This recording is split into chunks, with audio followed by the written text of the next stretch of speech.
여러분, 상상해보세요. 일평생 이룩해 놓은 모든 것이 완벽하게 갖춰진 평온한 노후를요. 이곳은 고대 중동의 번화한 도시 하란입니다.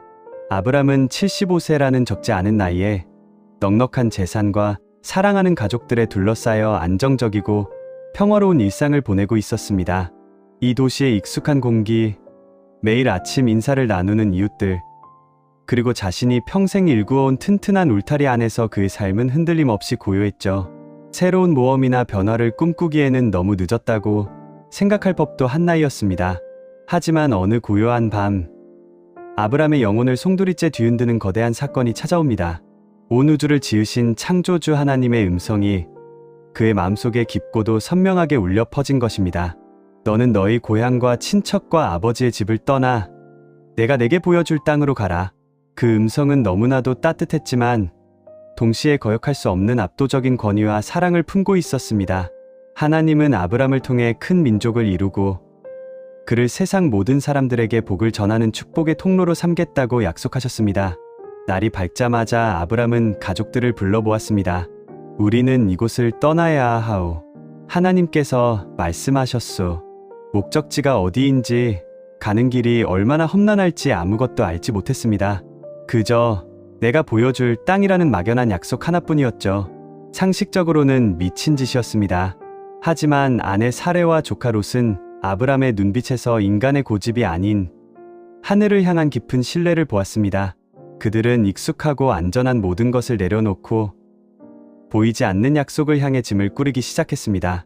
마침내 거대한 무리가 정든 고향의 성문을 나섰습니다. 뒤를 돌아보면 평생의 추억이 담긴 따뜻한 집이 있었지만 아브람은 앞을 향해 묵묵히 걸음을 옮겼습니다. 75세 노인의 구분 등 위로 쏟아지는 광야의 태양은 뜨거웠지만 그의 발걸음만큼은 그 어느 청년보다 힘찼습니다.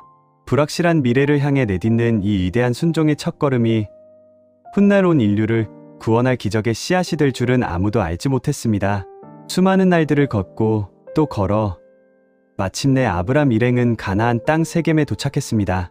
그곳에서 하나님은 다시 나타나셔 내가 이 땅을 내 자손에게 주리라라고 약속하셨죠. 가슴이 벅차오른 아브람은 그곳에 커다란 참나무 아래의 돌들을 모아 여호와를 위한 제단을 쌓았습니다. 그리고 무릎을 꿇고 진심을 다해 예배했습니다. 비록 아직 자기 땅은 한 뼘도 없었지만 하나님의 약속이 함께한다는 사실만으로도 그의 마음은 천국과도 같은 평안으로 가득했습니다. 하지만 여러분, 믿음의 길이라고 해서 항상 꽃길만 펼쳐지는 것은 아니었습니다. 하나님의 약속을 믿고 도착한 적과 꿀이 흐르는 땅에 생존조차 불가능할 정도의 끔찍한 기근이 닥쳐온 것입니다. 하늘은 비 한 방울 내리지 않았고 땅은 쩍쩍 갈라졌으며 가축들은 굶주려 쓰러져 갔습니다. 아브람의 마음속에 조금씩 불안의 그림자가 드리우기 시작했습니다. 하나님이 가라고 하신 땅인데 왜 이런 시련이 찾아오는 걸까? 가족과 가솔들을 굶겨 죽일 수 없었던 아브람은 결국 물과 양식이 풍부한 강대국 애굽 이집트로 잠시 내려가기로 결정합니다. 가난하고 굶주린 이방인 유목민의 처지로 당시 세계 최고의 강대국이었던 애굽에 들어선다는 것은 엄청난 공포였습니다. 화려하고 거대한 애굽의 건축물들이 시야에 들어올수록 아브람의 두려움은 통제할 수 없을 만큼 커져만 갔습니다. 믿음의 조상이었던 그도 당장 눈앞에 닥친 생존의 위협 앞에서는 한없이 작고 나약한 한 명의 인간일 뿐이었습니다. 그의 두려움은 곧 최악의 상상으로 이어졌습니다. 60대의 나이에도 믿기지 않을 만큼 기품 있고 아름다웠던 아내 사레. 아브람은 애굽 사람들이 이 아름다운 여인을 차지하기 위해 남편인 자신을 죽일지도 모른다는 극심한 공포에 사로잡혔습니다. 결국 그는 하나님의 약속을 새카맣게 잊은 채 치명적인 계획을 세웁니다. 여보, 애굽 사람들이 당신의 미모를 보고 나를 죽일까 두렵소. 제발 나를 남편이라 하지 말고 당신의 오랍이라고 해주시오. 그래야 내 목숨이 살 수 있을 것 같소. 살기 위해 자신이 가장 사랑하는 아내를 위험으로 내모는 비겁한 거짓말을 하고 만 것입니다. 아브람의 우려는 현실이 되었습니다. 애굽에 들어서자마자 사람들은 사레의 눈부신 미모에 감탄했고 이 소문은 곧바로 절대 권력자 애굽 왕 바로의 귀에까지 들어갔습니다. 바로의 신하들은 사레를 왕의 궁전으로 이끌었고 아브람은 그녀의 오라비로 대우받으며 양과 소, 노비와 나귀 등 막대한 재물을 받게 되었습니다. 하지만 그 엄청난 보물들이 무슨 소용이 있었을까요? 사랑하는 아내를 빼앗기고 홀로 남겨진 텐트 안. 밖에서는 짐승들의 울음소리와 노비들의 발걸음 소리가 들렸지만 아브람의 세상은 무너져 내렸습니다. 살기 위해 거짓말을 선택한 대가는 너무나 참혹했습니다. 큰 민족을 이루겠다던 하나님의 약속은 이제 물거품이 될 위기에 처했습니다.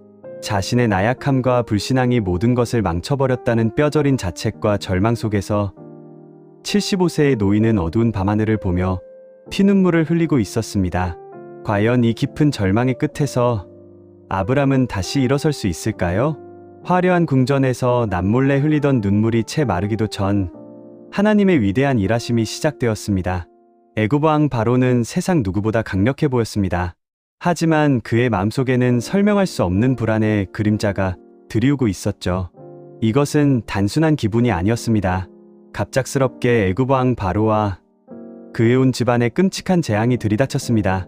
원인을 알 수 없는 질병과 고통이 온 궁전을 휩쓸었고 사람들은 비명을 지르며 쓰러졌습니다. 애굽의 훌륭한 의원들과 신관들이 총출동했지만 그 어떤 주문도 그 어떤 약도 이 거대한 재앙 앞에선 무용지물이었습니다. 바로의 몸은 불덩이처럼 달아올랐고 그의 권세는 이 알 수 없는 재앙 앞에 나무숲처럼 흔들렸습니다. 그때 한 충성스러운 신하가 바로에게 중요한 사실을 전했습니다. 이 모든 재앙이 바로가 궁으로 데려온 그 아름다운 이방인 여인 사례 때문이라는 소름 돋는 진실을 말입니다.